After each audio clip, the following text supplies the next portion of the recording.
Hello বন্ধুরা, সবাই কেমন আছো? আশা করি সবাই খুব ভালো আছো। আমরা বাড়িতে বানাচ্ছিলাম রোল, তো ভাবলাম তোমাদের সাথেও শেয়ার করি আমরা কিভাবে বাড়িতে রোল বানাই। এই দেখো, আমি ময়দা নিয়ে নিয়েছি, তাতে একটু 1 চিমটে লবণ দিয়ে নিলাম, দিয়ে ভালো করে ময়দাটাকে মিশিয়ে নিচ্ছি লবণের সাথে। আর এই যে এবারে জল দিয়ে ভালো করে ময়দাটাকে মেখে নিলাম। তারপরে এই যে লেচি কেটে নিচ্ছি আমি ছোট্ট ছোট্ট করে, এবারে বেলে নিলাম, সুন্দর করে গোল করে বেলে নিয়েছি। আর এইদিকে আমি শসা, পেঁয়াজ আর কাঁচা লঙ্কা কুচিয়ে নিয়েছি। আর মা দেখো এই যে গ্যাসে তাওয়া বসিয়ে দিয়েছে, হালকা একটু রুটিটাকে সেঁকে নিচ্ছিল যাতে কাঁচা ভাবটা না থাকে।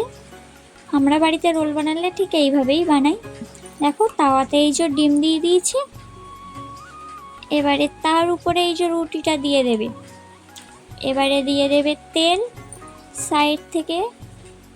এই যে রোলটা ভাজা হয়ে গেছে, এর উপর থেকে এবারে পেঁয়াজ কুচি আর শসা কুচি আর 2-4টে একটু লঙ্কার কুচি দিয়ে দিল।